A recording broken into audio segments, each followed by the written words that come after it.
नमस्कार दोस्तों, एक बार फिर से हमारे YouTube चैनल में आप लोगों का हार्दिक स्वागत है। दोस्तों कैसे आप सब, उम्मीद करता हूँ आप सब अच्छे होंगे, ज़बरदस्त तरीके से आप अपनी तैयारी को कर रहे होंगे। दोस्तों आज हमारा एसएससी जीडी का मैथ का क्लास दूसरा दिन है, यानी क्लास पहला ले चुका हूं। अगर आप वो नहीं देखे हैं तो जाकर देख लीजिएगा, डिस्क्रिप्शन में वीडियो पड़ी है, देख लीजिएगा। और मैथ का दोस्तों आज क्लास का दूसरा दिन है, दूसरा क्लास है और डेली क्लास ऐसे चलता रहेगा एसएससी जीडी का एग्जाम जब तक हो ना जाए। दोस्तों तो आप हमारे साथ जो है डेली प्रैक्टिस के लिए हमारे चैनल से जुड़ जाइए, चैनल को सब्सक्राइब कर लीजिए अभी और बेल बटन को प्रेस कर दीजिए ताकि आपको दोस्तों जो है जब भी मैं वीडियो अपलोड करूँ आपको मिल जाए। ठीक है दोस्तों, देखिए इस वीडियो में दोस्तों मैं अपनी क्लास में आप लोगों को मैथ का स्टैंडर्ड वही है जो एसएससी जीडी का एग्जाम है और पिछले मैं के जितने भी क्वेश्चन है उसको मैं करा रहा हूँ। देखिए दोस्तों क्वेश्चन जो है उसी के आसपास आते हैं, ठीक है। उसी के कुछ क्वेश्चन इजी आते हैं, कुछ हार्ड आते हैं, कुछ मॉडरेट होते हैं। तो जिस जैसे आ रहा है वैसे मैं आपको क्वेश्चन जो है आपके सामने करा रहा हूँ।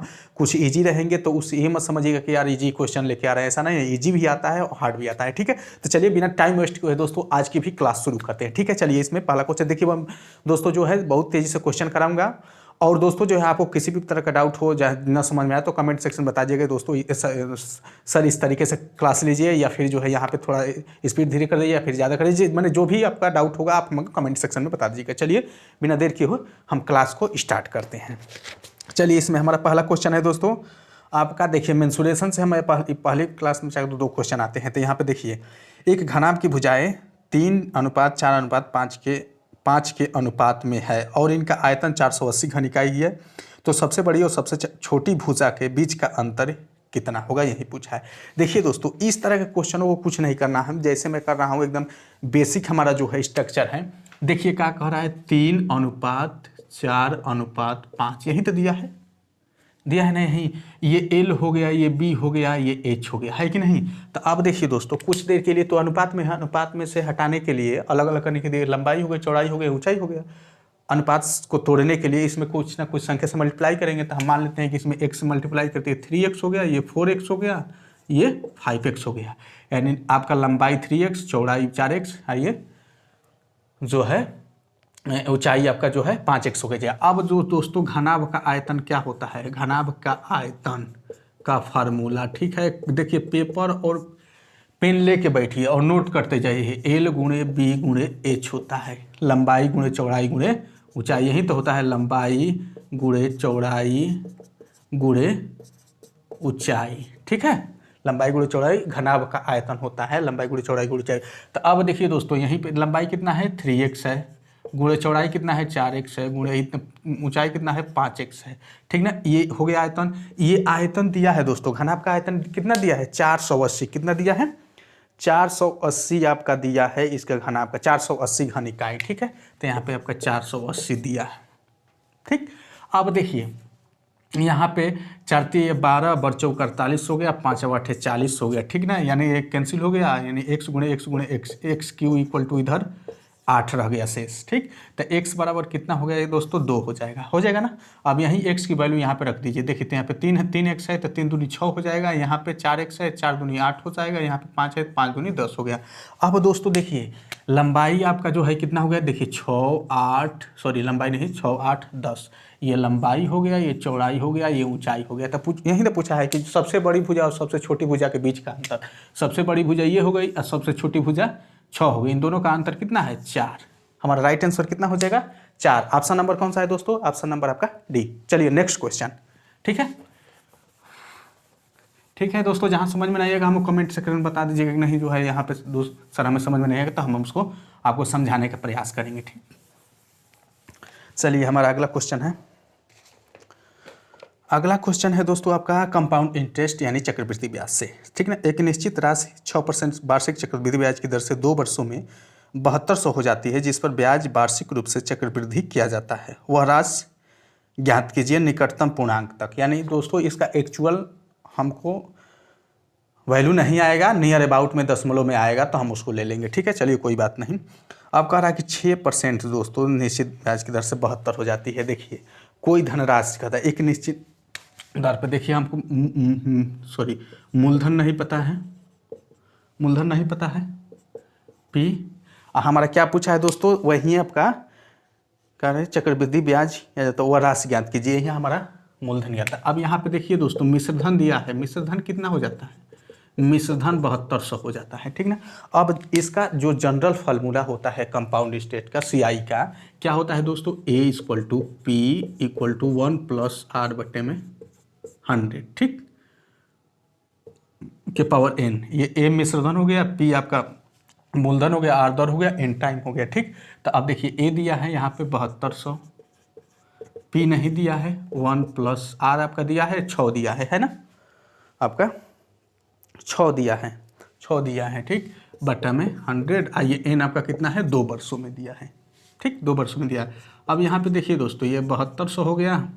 अब यहाँ बटा में इधर है, पी को हम इधर कर देंगे तो 1। अब यहाँ पे देखिए 2 3 6, 2 5 10 हो गया, ठीक, ये हो गया। अब यहाँ पे आपका 50 कम 50, 3 53, 53 बटे में 50, 2 बार स्क्वायर है तो 2 बार इसको कर देंगे, 53 बटे में 50, ठीक है।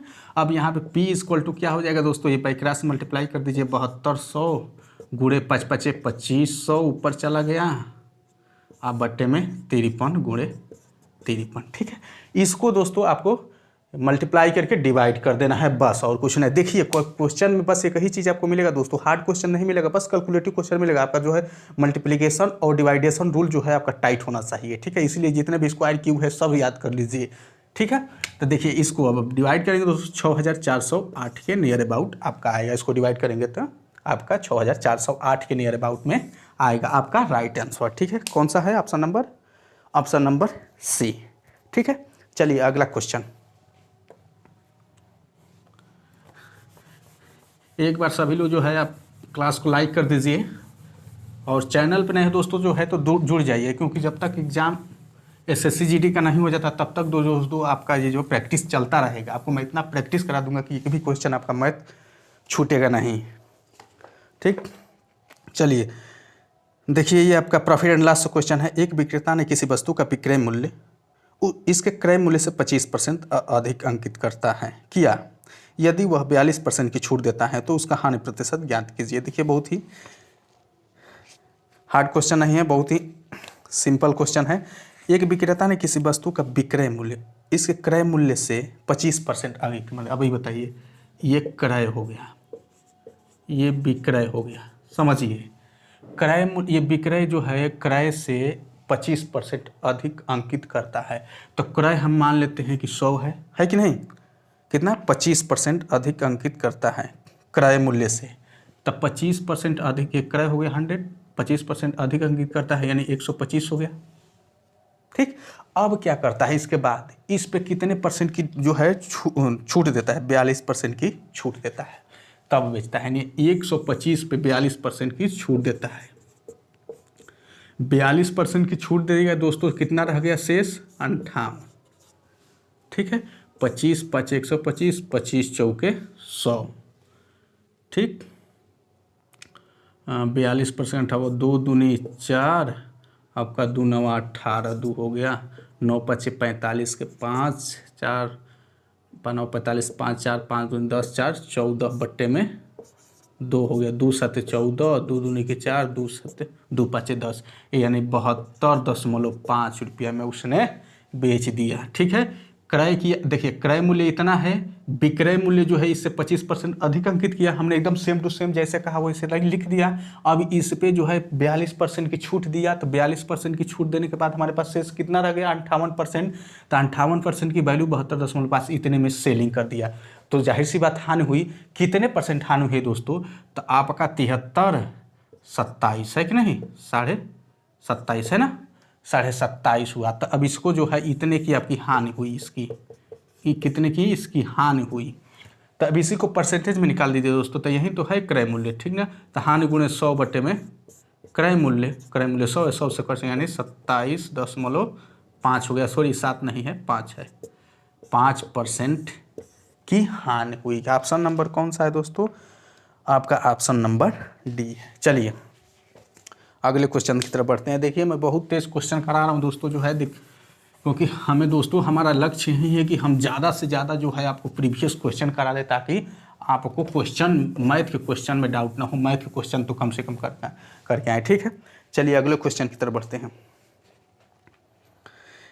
देखिए अगला क्वेश्चन इजी है दोस्तों। एक रेलगाड़ी 80 किलोमीटर प्रति घंटे की एक समान चाल से चल रही है तो 30 मिनट में रेलगाड़ी द्वारा कितनी दूरी तय की जाती है। देखिए 80 किलोमीटर प्रति घंटे की रफ्तार से एक रेलगाड़ी जा रही है, कितना 80 किलोमीटर प्रति घंटे की रफ्तार से जा रही है, यानी 1 घंटा में दोस्तों 80 किलोमीटर जाती है। यही ना कहने का मतलब, 1 घंटे में 80 किलोमीटर प्रति घंटे का मतलब 1 घंटा में 80 किलोमीटर जाती है। तो पूछ रहा है कि 30 मिनट में कितनी जाएगी। 30 मिनट मतलब आधा घंटा, तो आधा घंटा में कितना जाएगी 40 किलोमीटर बस। ठीक है, इस तरह के भी क्वेश्चन आते हैं कि आप देख के क्वेश्चन आ जाते हैं, तो ईजी भी क्वेश्चन रहते हैं। मैं आपको स्टार्टिंग में कहा कि इस तरह के भी क्वेश्चन आपको मिलेंगे, ठीक है, जिसका देख के केवल आंसर आप लोग आ गए, पेपर पेन की आवश्यकता नहीं हो। ठीक है, 40 किलोमीटर। चलिए अगला क्वेश्चन है हमारा, चलिए नेक्स्ट क्वेश्चन की तरफ फटाक दीजिए। सिग्नल सिंप्लीफिकेशन से क्वेश्चन है, ठीक है, बदमाश फार्मूला अप्लाई होगा इस पे। देखिए इसमें क्या दिया है, 36 भागे 2 दिया है, 2 दिया है ना, प्लस y गुणे 3 दिया है, ठीक, माइनस 22 बराबर 8 दिया है। तो क्या पूछा है, y का मान ज्ञात कीजिए। अब देखिए दोस्तों, इसमें 2 से पहले डिवाइड कर देंगे, 18 प्लस ये 3y हो गया, माइनस 22 इक्वल टू 8 हो गया है ना। अब 22 को इधर कर देंगे तो आपका 18 प्लस 3y इक्वल टू 22 को इधर लेंगे तो प्लस हो जाएगा, यानी 22 8 30 हो जाएगा। अब 3y इक्वल टू 30 माइनस 18 को इधर लेके चले आएंगे तो आपका 12 हो जाएगा, यानी 3y इक्वल टू 12 हो गया। y इक्वल टू आपका 3 चौके 12, y की वैल्यू कितना हो गई 4 हो गई। आपका ऑप्शन नंबर कौन सा है, सी। ठीक, चलिए अगला क्वेश्चन। एक बार लाइक तो कर दीजिए दोस्तों, ठीक है, चैनल पे तो तुरंत सब्सक्राइब कर लीजिए। ठीक, चलिए कैसा रहा लग रहा है क्लास दोस्तों, जो है इसका भी जो है आप कमेंट सेक्शन बताइएगा कि हमारी क्लास कैसी लग रही है, ताकि हम और जो है अच्छे से पढ़ाई। कोई कमी दिख रही हो दोस्तों ज़रूर बताइएगा, क्योंकि उस कमी को भी आप बताएंगे, आपको ज़्यादा दिखेगी हमारी कमी। खुद की कमियाँ हमको नहीं दिखाई देगी, लेकिन आपको ज़्यादा दिखाई देगी, तो आप बताइएगा, हम उसको सुधारेंगे। ठीक है, चलिए नेक्स्ट क्वेश्चन की तरफ। एक ट्रेन की लंबाई 150 मीटर है। यदि ट्रेन समान दिशा में 2 किलोमीटर प्रति घंटे की चाल से चल रहे एक व्यक्ति को 3 सेकंड में पार करती है, ट्रेन की चाल ज्ञात करिए। देखिए दोस्तों, 2 किलोमीटर प्रति घंटे की चाल से एक व्यक्ति जा रहा है। एक ट्रेन की लंबाई पहले तो दिया है दोस्तों 150 मीटर, ट्रेन की चाल, तो ट्रेन की चाल हमको मालूम नहीं है ना। ट्रेन की चाल 1 किलोमीटर प्रति घंटा, ठीक है, 1 किलोमीटर प्रति घंटा हमारी चाल हो गई। ट्रेन की चाल हमने मान लिया कि ट्रेन की चाल इतनी है। अब देखिए दोस्तों, एक आदमी जो है, ये ट्रेन इधर जा रही है तो इसी दिशा में एक आदमी भी जा रहा है, ठीक है, इसी को जो है ट्रेन क्रॉस कर रही है। तो अब जब एक ही दिशा में जब दोनों की गति होती है तो दोनों का चाल जो है क्या हो जाता है, जो तो दोनों का चाल डिफरेंट हो जाता है, यानी घट जाता है। यानी एक ट्रेन की चाल है -2 किलोमीटर प्रति घंटे की चाल से ये चल रहा है व्यक्ति, घट गया। और दूरी कितना है, केवल ट्रेन की लंबाई 150 मीटर, बटे कितने सेकंड में पार कर लेती है, 3 सेकंड में पार कर लेती हैं। ठीक है, 3 सेकंड में, 3 सेकंड है ना, 3 सेकंड में पार कर लेती है। ठीक, 3 × 5 = 15 हो गया, 50 हो गया। अब एक बात देखिए दोस्तों, यहाँ पे x - 2 ये मीटर प्रति सेकंड में है, ये आपका किलोमीटर प्रति घंटा में है। तो इसको भी मीटर प्रति सेकंड में बदलने के लिए अब क्या करेंगे, 5/18 से गुणा कर देंगे। ठीक है, इक्वल टू 50, 5 × 10। ठीक है, तो x - 2 इक्वल टू 18 से मल्टीप्लाई कर देंगे तो 180, और x इक्वल टू 180, 2 को इधर लेके आए +2 हो जाएगा, यानी 182। तो x इक्वल टू दोस्तों 182, तो x क्या माने हैं, ट्रेन की चाल किलोमीटर प्रति घंटा कितना हो गया, 182 किलोमीटर प्रति घंटा ट्रेन की चाल हो गई। ऑप्शन नंबर आपका ए। चलिए अगला क्वेश्चन की तरफ बढ़ते हैं। ठीक,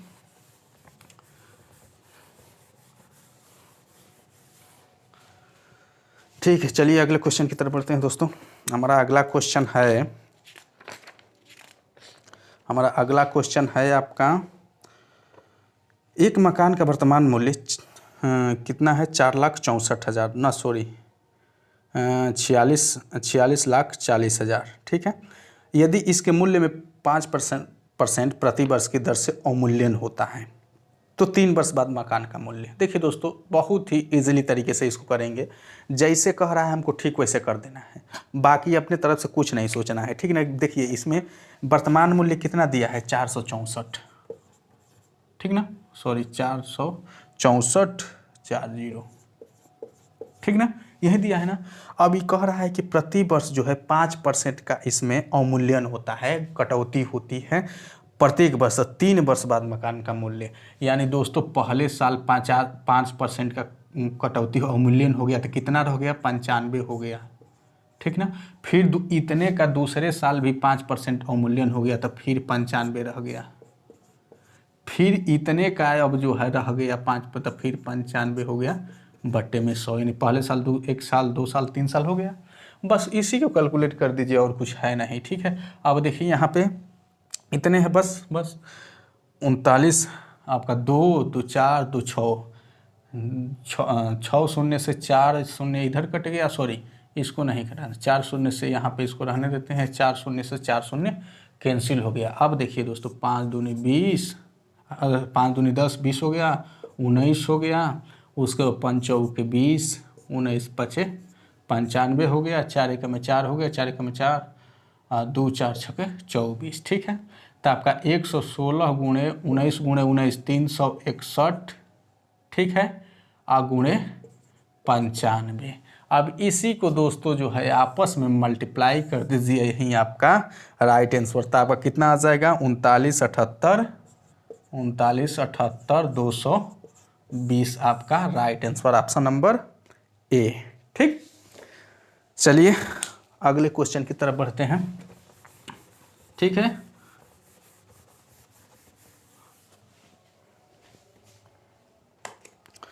हमारा अगला क्वेश्चन है दोस्तों, एक पेंटिंग की कीमत 1,40,000 से बढ़कर 1,42,000 हो गई, तो पेंटिंग की कीमत में प्रतिशत वृद्धि, यानी पहले 1,40,000 थी, अब 1,82,000 हो गई, तो उसको कितनी बढ़ोतरी हुई वो प्रतिशत में बताना है। तो देखिए दोस्तों, पहले 1,40,000 था, अब बढ़ के कितना हो गया, 1,82,000। कितने का बढ़ोतरी हुआ है दोस्तों, तो आपका 42,000 का बढ़ोतरी हुआ। यही जो है परसेंटेज में बताना है। तो 42,000 की बढ़ोतरी हुई है, कितने से हुई है, 1,40,000 से हुई है ना। इसीलिए नीचे रहेगा गुणे 100 और परसेंटेज का चिन्ह, ठीक। देखिए 3 शून्य से 3 शून्य एक कैंसिल हो गया, 1 शून्य से यहाँ 14 तिया 42 हो गया, 30% हो गया, ठीक। कितना हो गया, 30% हो गया आपका दोस्तों, 30%, ठीक है, ऑप्शन नंबर सी, ठीक है।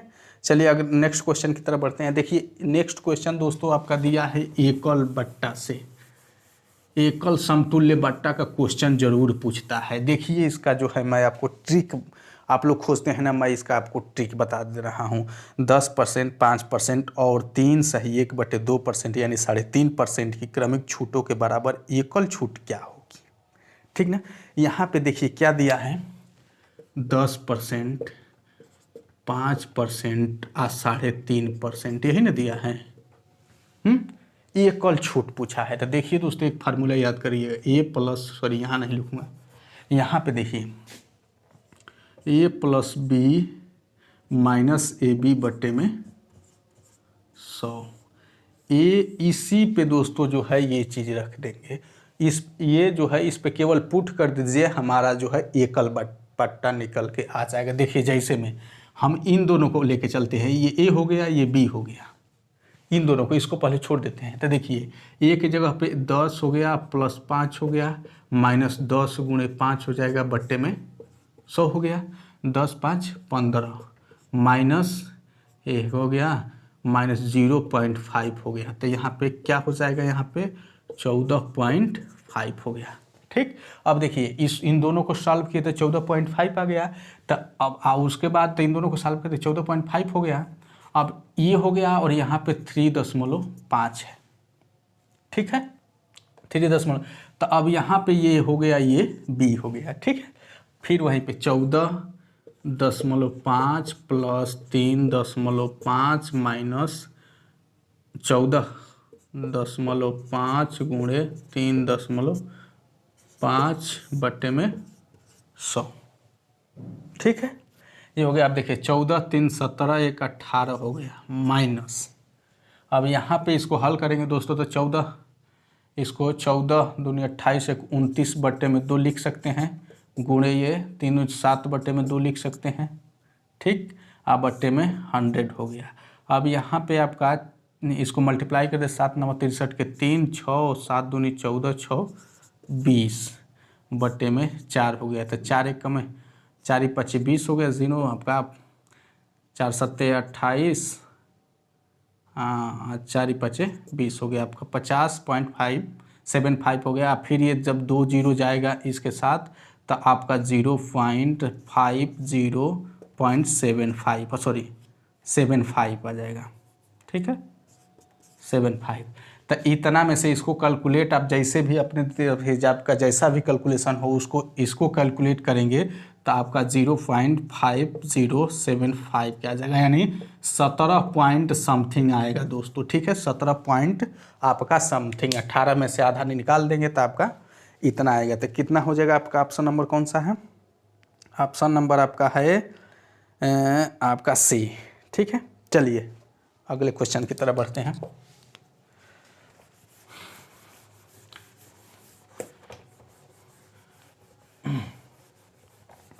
चलिए हमारा अगला क्वेश्चन है दोस्तों।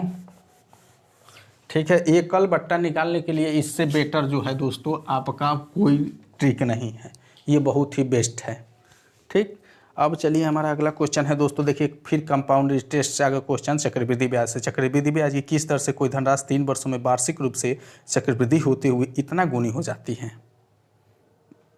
ठीक है, चक्रवृद्धि ब्याज की किस दर से, दर पूछा है दोस्तों, कितना हो जाती है? 3.3 कितना गुनी हो जाती है? देखिए मूलधन तो यहाँ पे दिया नहीं है तो मूलधन P हो गया। अब यहाँ पे मिश्रधन कितना हो जाएगा दोस्तों? मिश्रधन जो है मूलधन का कितना गुना हो जाता है? 3.3 सॉरी 3300 कितना दिया है 75। ठीक है, इतना गुनी हो जाती है तो ये आपका ये मिश्रधन हो गया। अब हमारा बेसिक फार्मूला है A=P1 + R/100 के पावर n। तो आपका मिश्रधन है P × 3.375 = P1 + R। तो निकालना है हमको। यहाँ पे आपका समय कितना वर्ष दिया है, कितने वर्ष में जो है इतनी गुनी हो जाती है? 3 वर्षों में। यहाँ पे आपका 3 हो गया। अब ये देखिए P से P कैंसिल हो गया, ये जो है घात पक्षांतर करेंगे तो इधर चला आएगा तो 3.375 कोई रूट में हो जाएगा 3। ठीक है, अब देखिए दोस्तों इधर हो गया 1 + R/100। अब ये जो है किस संख्या का, इसका घनमूल क्या होगा, है ना, इसका घनमूल क्या होगा? तो ये 15 का वर्ग है, 3375 15 का वर्ग होता है। तो ये इसीलिए कहते हैं जितना भी स्क्वायर एंड क्यूब है, वर्गमूल है, सब याद कर लो। ठीक है, तो ये 15 का है आपका, तो 15 हो गया। अब 3 स्थान पे दशमलव है तो 1 स्थान पे दशमलव हो कि नहीं होगा? इसको हम दोस्तों हम लिखेंगे 15 × 15 × 15, यानी 15 × 15 नहीं 1.5 1.5 1.5 लिखेंगे रियली में। ठीक है, तो 1.5 बाहर हो गया। अब इधर 1 + R/100 हो गया। ठीक, अब चलिए आगे। तब देखिए 1.5 माइनस ये 1 को उधर लेके जाए तो 1 हो गया, R/100 हो गया। तो 1.5 में से 1 जो है घट जाएगा तो कितना हो जाएगा? 0.5 = R/100 हो गया। अब इसे 100 से मल्टीप्लाई करा देंगे इसमें तो 500 हो गया, 1 स्थान पे दशमलव लगा देंगे, सॉरी ये 500 हो गया है, 1 स्थान पे यहाँ पे दशमलव हो गया है तो यानी 50 हो गया। R = कितना हो गया? R = 50%, यानी दर कितना है दोस्तों? 50%। ऑप्शन नंबर ए हो गया। ठीक है, ऑप्शन नंबर आपका ए। ठीक है दोस्तों, तो इसी के साथ दोस्तों आज का भी क्लास कंप्लीट होता है। और ज़रूर बताइएगा कि जो है हमारी क्लास कैसी लगी दोस्तों, और हमारे चैनल से जुड़ जाइए दोस्तों, क्योंकि मैं क्लास डेली लूँगा जब तक SSC GD का एग्ज़ाम ना हो जाए, ठीक है। तो आप जो है जल्दी से हमारे चैनल को सब्सक्राइब करके जुड़ जाइए, और व्हाट्सएप चैनल का लिंक भी वीडियो के डिस्क्रिप्शन में है, उससे भी आप जुड़ जाइए, ठीक है। चलिए दोस्तों, मिलते हैं अगले क्लास में। आज के लिए इतना ही, मिलते हैं अगले क्लास में, तब तक के लिए जय हिंद।